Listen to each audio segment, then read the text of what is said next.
Olunaku lwa leero Paalamenti badde esuubira minisitule w'ebyensimbi okulabikako okweta alipoota ekwatagana okusasula bannayuganda abali bakakkala b'emirimu e Sudaani naye talabiseeko era kino kiddino olunaku lw'eggulo minisita wa microfinance Aruna Kasolo eyabadde ategeezezza sipiika nga bwe yabadde agenda okumujjukiza okulabikako mu Paalamenti y'olwaleero. Kyokka ekirunyisizza sipiika kwe kuba nti minisita omu yalabiseeko Frank tumwebaze era ng'onaatuuse otegeeza Paalamenti nga baminisita batasobola kulabikako oluvannyuma n'okuba nti badde n'olukuŋŋaano lw'ekyama lwabadde balina okuba nalwo n'omukulembeze gwanga. Government proposal to construct a hydropower generation plant over Action Falls.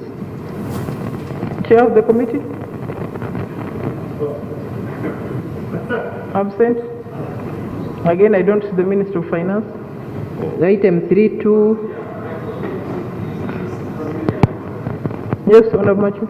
But me, I believe it is intention and it is deliberate for ministers in the docket of finance to fail the work of Parliament due to their behavior. That today there was a special cabinet. Personally, I didn't go there because I'm yet to sort my COVID status.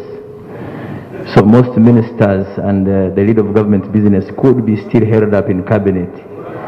So I beg Madam Speaker that that should be put into consideration. You put information directly to every member, even the public, that Parliament is resuming on Tuesday.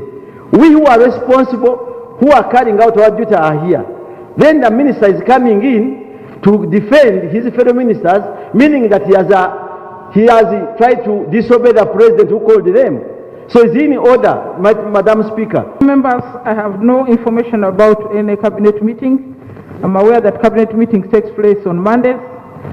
Today is Wednesday. We shall proceed. Moreover, a notice was issued last week about our intention to sit during this week. So I'm not going to listen to any excuses, and it's incumbent upon you, the government people, to ensure that at least every minister is represented here. Kiruma nnyo okulaba nti tufaayo ku bintu ebikwata ku muntu wa bulijjo. Emergency cabinet meeting speaker nga tamanyi okwo kuba kuyisa mu Parliament amaaso.